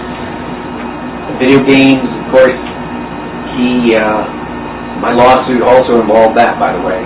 How they lived and breathed those video games. They were real for them. I was on holiday with Sir Lawrence Olivier. We had decided that 9/11 was an intelligence operation. We've all known about JFK, he had so many mistresses. The CIA shot him. Castro could never have done it. It was clear. We had become realists, conspiracy realists. How would we let everyone know was the question. We decided to buy T-shirts that told the contents of our hearts and minds to the world. We went to shop.truthandtease.com. Even though the internet hadn't been invented at the time, we went to shop.truthandtease.com. There we purchased Conspiracy Realist T-shirts, one of a kind, sold only at shop.truthandtease.com. 100% cotton in men's and women's fitted sizes. I won't tell you which one I'm wearing. My name is Brendan Hunt. I'm making this video presentation to tie together all the differing accounts of what happened on December 14th, 2012 at the Sandy Hook Elementary School shooting. I think by examining all the differing accounts we can come to a more informed opinion of what happened that day. And if you'd like to check any of the sources I used for this video, you can go to my website at brendanhunt.com, where I posted most of the pictures, links, and downloads that I use here.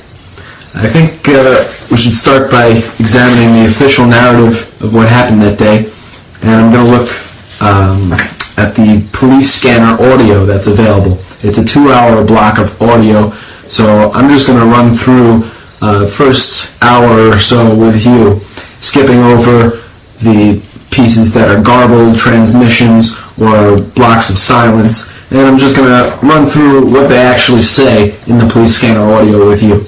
And afterwards I'm going to play a clip from a news station which will show you what some of the police scanner audio sounds like. It starts at around 9:36 in the morning when police arrive at the school. They say someone's shooting in the building at around 9:36. At 9:36 and 40 seconds they say the front glass is broken for some unknown reason.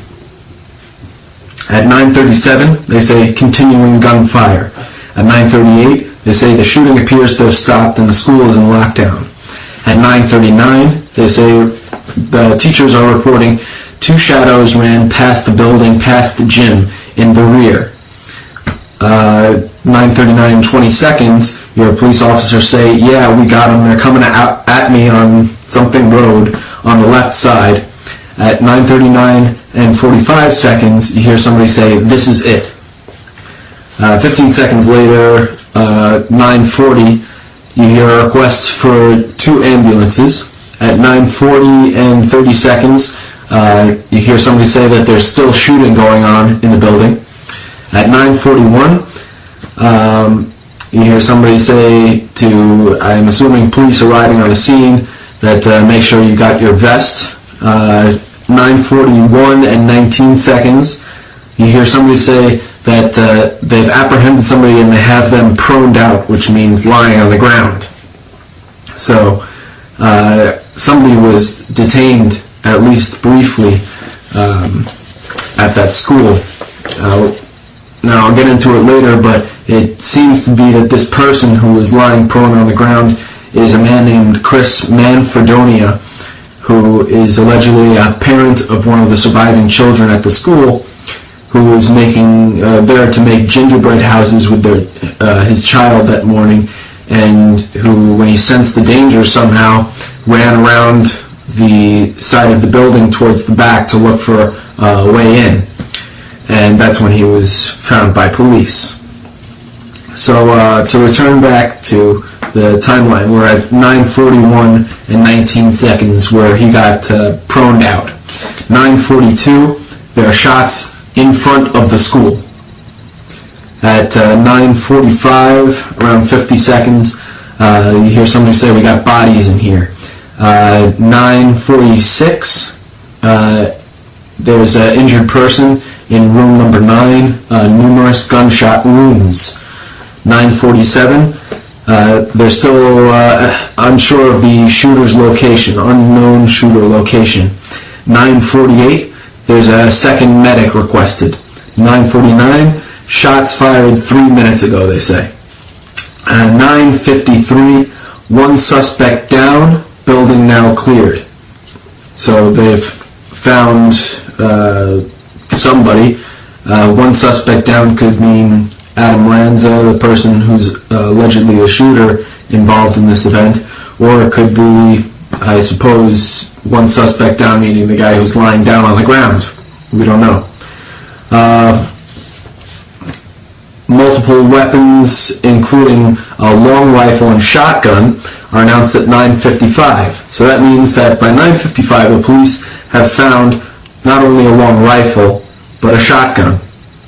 And we know from a video that I'll show you later that this shotgun is actually found in the trunk of a black car on the scene.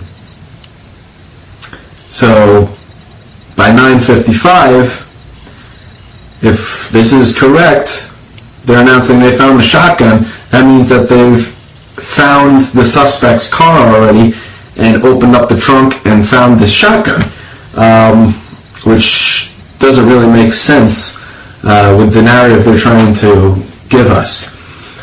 Let's move on to 9:58 and 20 seconds.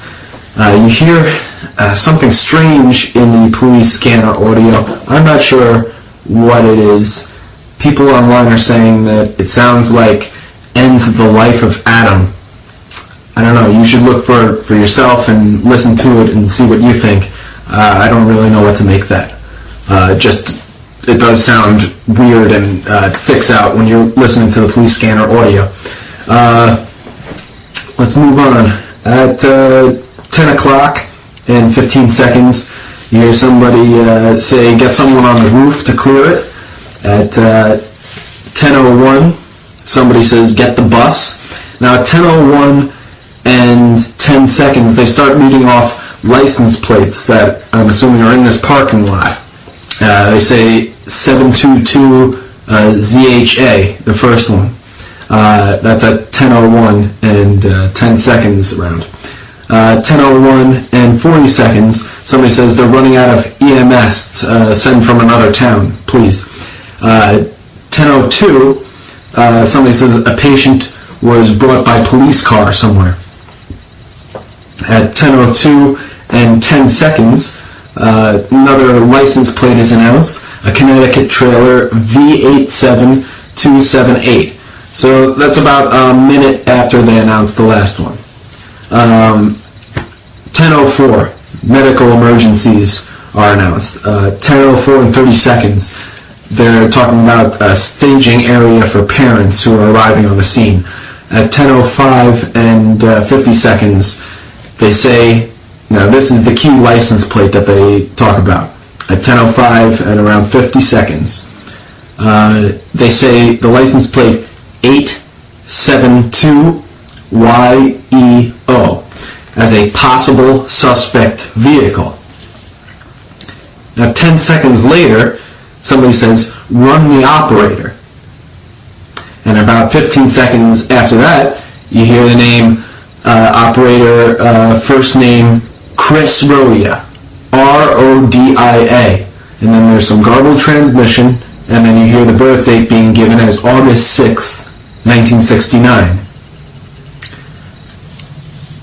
Now, this Chris Rodia guy, we're going to get into a little bit later, but he is facing 7 felony charges currently for narcotics trafficking and all sorts of nasty stuff. So is a lot of his family members. He's also facing charges for theft of copper, and well, we'll get into Chris Rodia later, but let's continue on. Just a few more things that happen soon after that. At about 10, 11, and 20 seconds, they're talking about the ambulances staying at the firehouse near the school, and then when they need more, they'll send for them from the firehouse for the ambulances to come up to the school. At 10:15, they're talking about the other police units on the scene helping out with segregation of the parents who are showing up with the kids. And 10:17, there's a gunshot wound to the foot that's announced. So that's pretty much what happens in the first 45 minutes to an hour of that police scanner audio. When listening to this and then comparing it to the official narrative they're trying to tell us through the media and the authorities, you'll notice a lot of discrepancies that we're going to get into in this lengthy video. So before we go any further, I just want to play a clip for you from Fox News, which goes into some of this police scanner audio. You'll hear it for yourself, and then we'll move on from there. We have newly released police dispatch audio that shows their dramatic reaction yesterday morning, right around 9:30 Eastern Time. 6-7 Sandy Hook School. Call is indicating she thinks there's someone shooting in the building. Units responding to Sandy Hook School. The front glass has been broken out of the school. They're unsure why. All units, the individual that I have on the phone is continuing to hear what he believes to be gunfire. All units responding to Sandy Hook School at this time. The shooting appears to have stopped. It is silent at this time. The school is in lockdown. Reports that the teachers saw 2 shadows running past the building, past the gym, which would be rear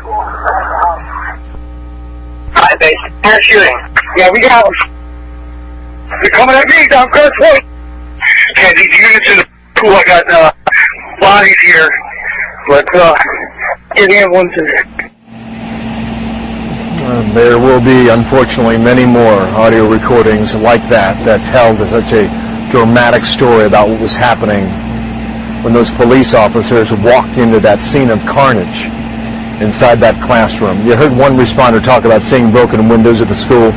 State police now saying that other officers, they broke glass to get inside the school and try and save those young kids. There was a thought and a thinking here that the gunman had fired bullets through the glass door to try and gain access inside. That is not the case based on what police are telling us here in Newtown. Meanwhile, our nation's leaders, the reason why that story is important is because it shows you this painstaking detail that these investigators are going through in that building to try and piece together all the bullets and the casings and the broken window and where the bodies were inside to try and get an accurate depiction about what took place. That's why this investigation is moving along at the pace that it moves. Officials say that early Friday morning on December 14th, 2012, Adam Lanza, a 20-year-old, shot his mother 4 times in the face at the house where they lived. Other sources have said 2 times. And this was apparently done with a Marlin rifle, which was left at the Lanza's Newton house. Officials reported that Adam took, quote, 3 guns that belonged to her, and, quote, drove to the school in her car with 4 guns, including a shotgun that was left in the back of the vehicle, end quote. And he was wearing a bulletproof vest. Now, Sandy Hook Elementary in Newton, Connecticut had a security protocol that called for doors to be locked during the day and visitors to be checked on a video monitor inside. Quote, you had to buzz in and out in whole 9 yards, end quote, said a former chairwoman of the Newton Board of Education, Lillian Bittman. Quote, when you buzz, you come up on our screen, end quote. The lock system did not go into effect until 9:30 each morning. The New York Times originally reported that the principal recognized Mr. Lanza because his mother worked at the school and let him in on that Friday morning. And that sometime later, she heard the shots and went to see what was going on. But the UK Times says that Adam Lanza shot his way into the Sandy Hook Elementary School. He was not voluntarily let into the school at all, quote, said Lieutenant J. Paul Vance of the Connecticut State Police, quote, he forced his way in. So we're having conflicting reports already of how this guy got into the school. We know for a fact that the police, when they arrived on the scene, found the glass broken in the door. So I think it's safe to say that the glass was broken. It's just that question now of how that happened, whether some police who arrived on the scene first tried to break in and then ran around the back and then other ones found it like that, or whether this was Adam Lanza shooting his way in, as the official narrative says. Evidence has emerged that the shooting began in the office of school principal Dawn Hochsprung while the school intercom was on. And it's not clear whether this intercom was turned on to alert the school or whether it was on for the morning announcements. But the principal's screams and the cries of children heard throughout the school gave teachers time to take precautions to protect their own children. Now, the Newton school superintendent, Janet Robinson, said the principal and the school psychologist were shot and killed as they tried to tackle the gunman, and that a few of the teachers helped their children escape or hide. Now, Robinson ran through the halls warning of a gunman on the loose, and someone switched on the intercom, alerting people to the attack inside the building, and perhaps saving many lives by letting them hear the hysteria going on in the school office. This is what a teacher said. Now, according to the New York Times, Lanza, quote, blasted his way into the elementary school and then sprayed the children with bullets, end quote. I think this kind of reporting is extremely callous, and it's a good example of the sensationalist journalism which is peddled on many mainstream media outlets. So I'm going to try and avoid any of that kind of inflammatory language when we're speaking about this event. Let's move on.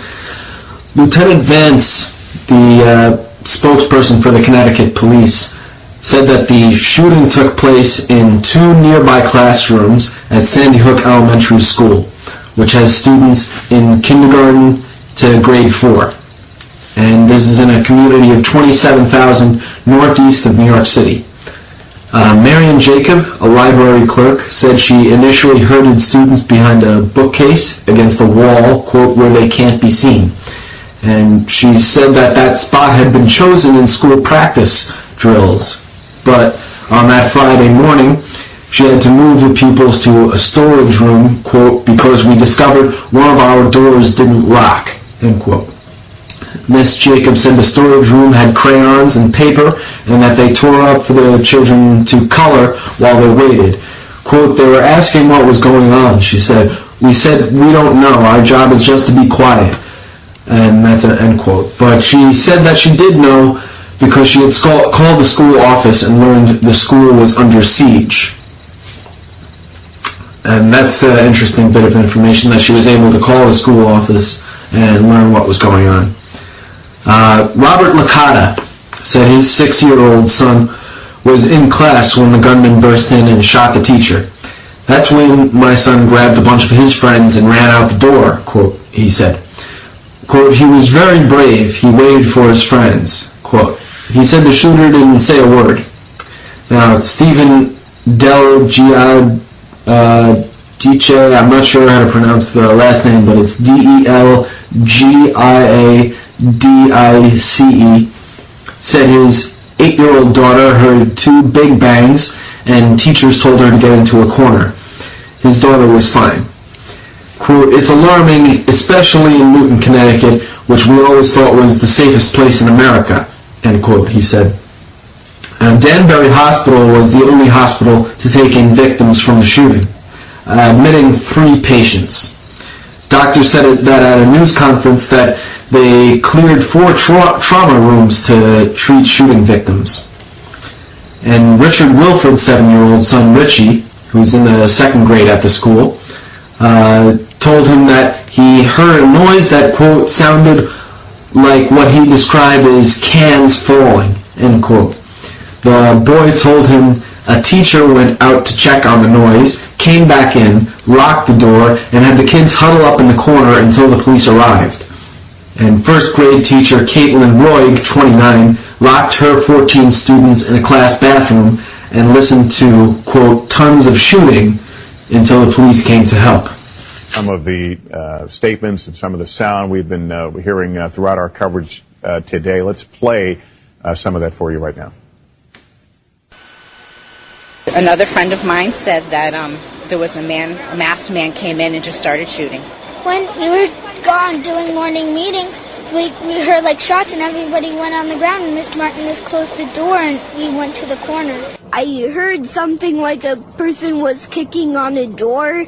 Then I turned around and I saw smoke and I smelled smoke. Then bullets whizzed by. Then a teacher pulled me into her room. We heard banging and the teacher locked the doors and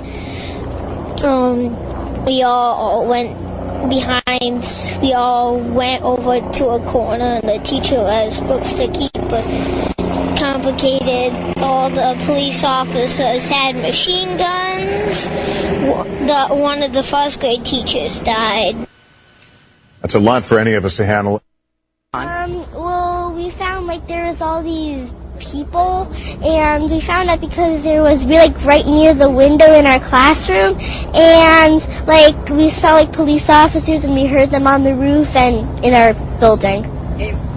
Was everybody crying, scared, wanting their parents to come get them? Yeah, they were, and then some people were even like they kind of felt they got a stomach ache. Did you hear any gunshots or anything like that? Well, police officers, like, they were kinda, because there's police officers, like, right out the door, like, trying to find the guy. Are you okay right now? Yeah. Are you sure? Uh-huh. All right, how excited were you to see Dad? Really excited. Dad, you look more Yeah. than her. Yes, I was. It was shocking. I got the call at work this morning, and I can't believe a small town like this would ever have anything like this happen. And to be in an elementary school, that's unheard of. K through 4? Yes. And you said there were about 600 kids in there? Yes. Roughly around 600. What was going through your mind? I mean, you immediately think of your child.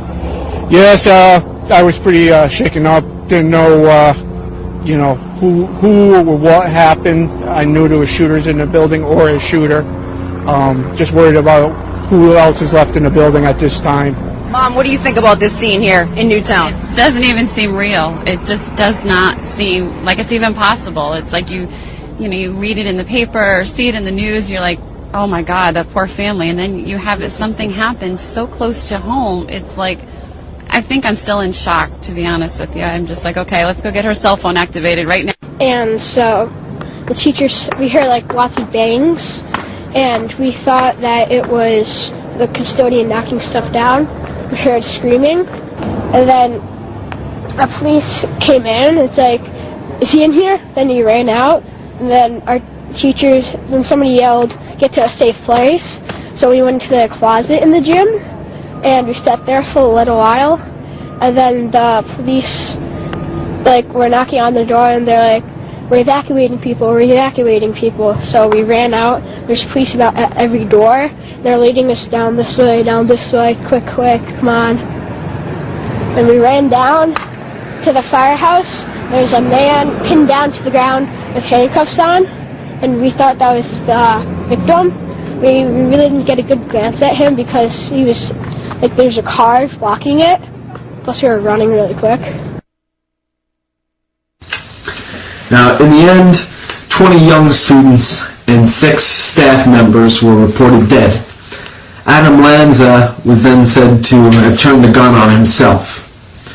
Mergim Bajraliu, Mergimbajraliu, 17 years old, said he heard the gunshots echo from his home and raced to check on his 9-year-old sister at the school. He said his sister, who was fine, heard a scream come over the intercom at one point. He said teachers were shaking and crying as they came out of the building. Quote, everyone was just traumatized, he said.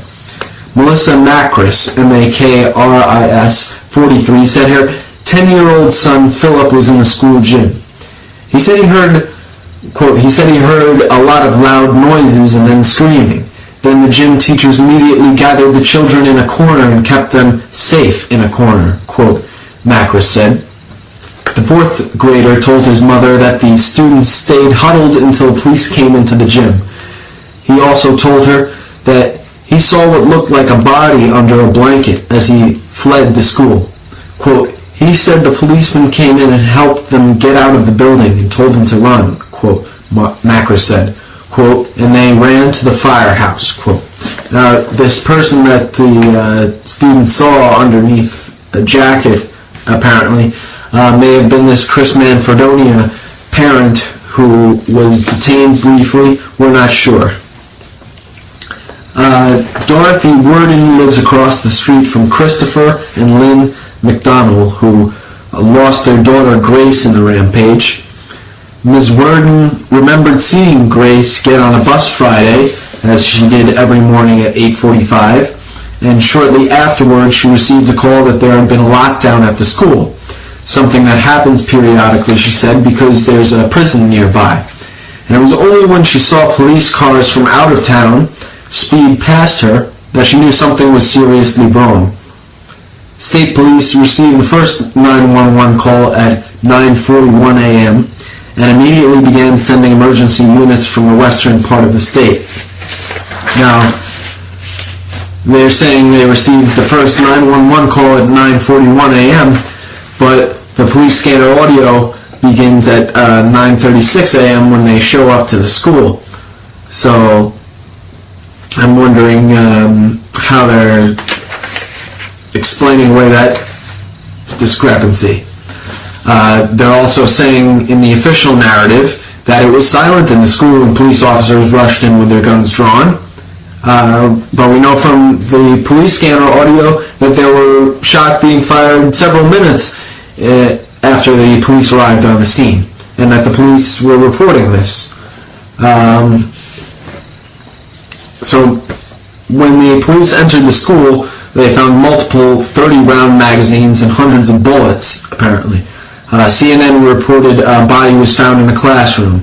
Connecticut Governor Daniel Malloy said that the Lanza kid committed suicide inside the school when he heard the first responders coming. Quote, we surmise that it was during the second classroom episode that he heard responders coming and apparently at that decided to take his own life, end quote, Malloy said. Fox reported that Lanza killed himself with a single bullet to the head from the 10mm gun and that the bullet was recovered in a classroom wall. This information came from an unnamed Connecticut official. So here they're talking about Adam Lanza killing himself once he hears that the police are coming and entering the school, surrounding him. But it makes me wonder why he would be wearing a bulletproof vest. That would make me think that he was getting ready for an assault. If that's what really happened, he was wearing a bulletproof vest, you would think he was getting ready to maybe have a confrontation with the police and not shoot himself as soon as they show up.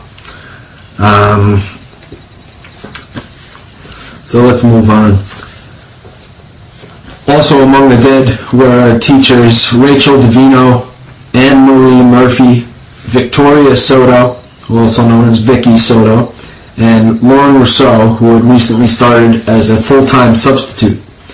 Quote, "It was the best year of her life," the New Times quoted her mother, Teresa, a copy editor at the newspaper, as saying.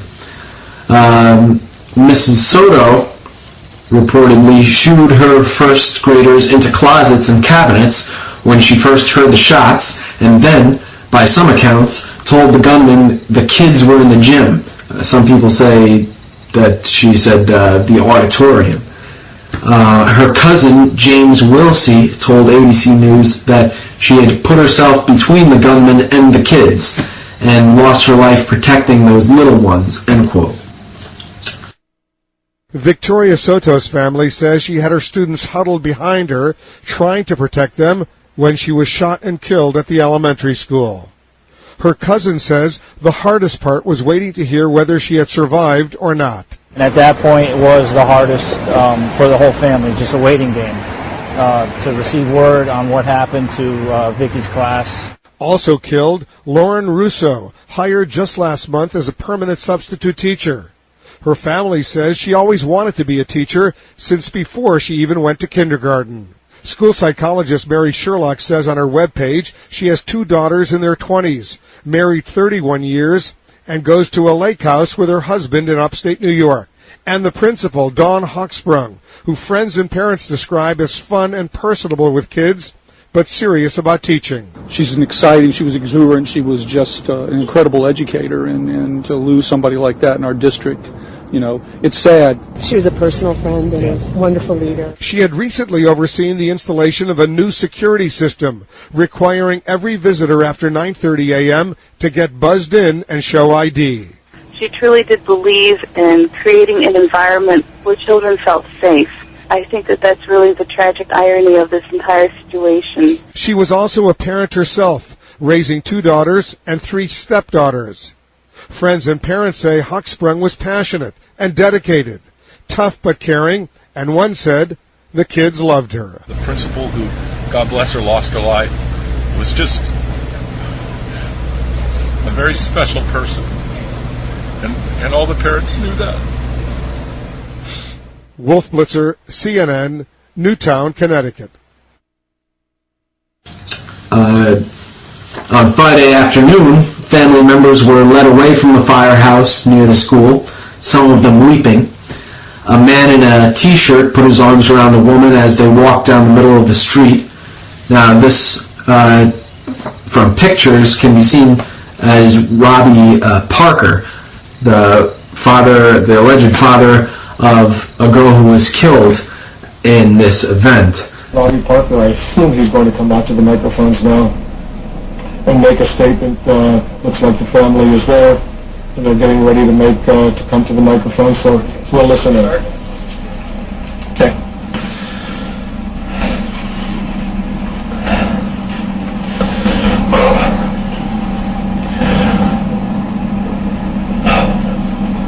So my name's Robbie Parker. This video that is surfaced of Robbie Parker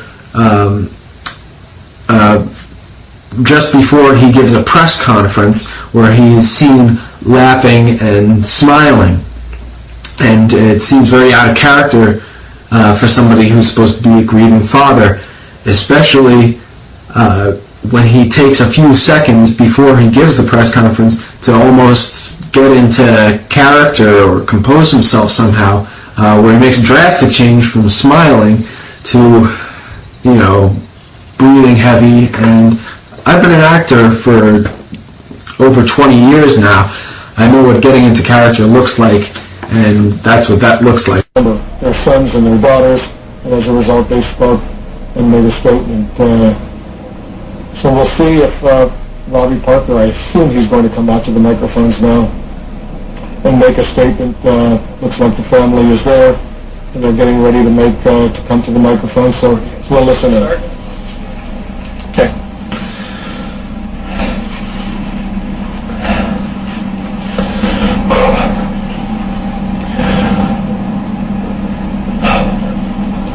My name's Robbie Parker. My family is one of the families that lost a child yesterday in the Sandy Hook Elementary School shootings here in Connecticut. I've been contacted by so many people and agencies wanting to know how we're doing, and I just thought that this might be the best way to share those feelings with everybody. First of all, I'd really like to offer our deepest condolences to all the families who were directly affected by this shooting. My daughter Emily would be one of the first ones to be standing and giving her love and support to all those victims, because that's the type of person that she is.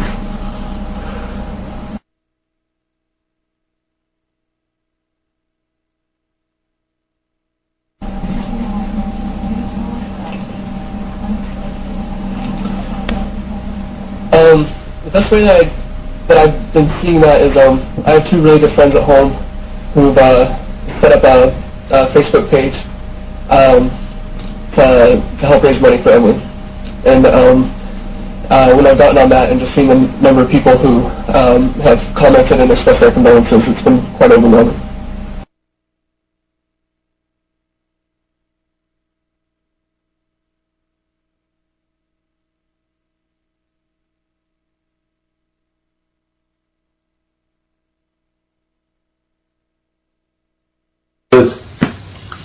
This is after the shooting has occurred. The parents have started to come onto the scene, and news reporters are saying another woman with tears rolling down her face walked by carrying a car seat with a young infant inside and a bag that appeared to have toys and stuffed animals.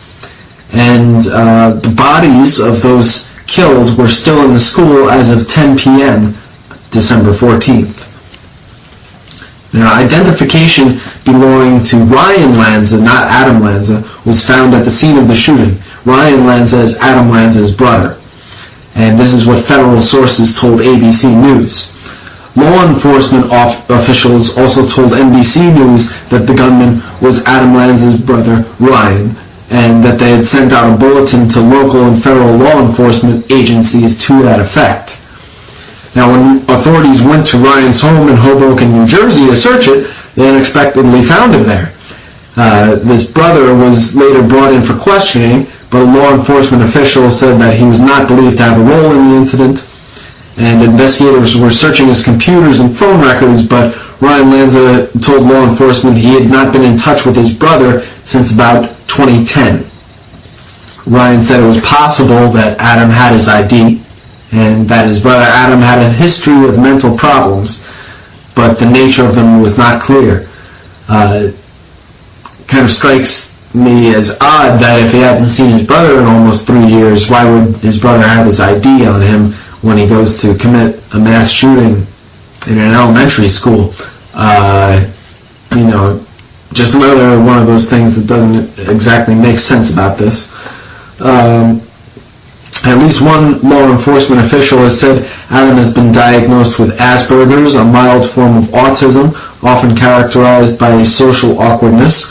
People with the disorder are often highly intelligent, and while they can become frustrated more easily, there's no evidence of a link between Asperger's and violent behaviors, experts say. Officials said that Lanza shot, quote, from a distance and then at close range, hitting some of the children as many as 11 times as he fired a semi-automatic rifle loaded with ammunition designed for maximum damage, end quote. At a briefing in Newton, the state's chief medical examiner, H. Wayne Carver II, said, quote, "This is a very devastating set of injuries," and that the victims had been struck, quote, all over, all over. When asked if they had suffered, he said, not for very long.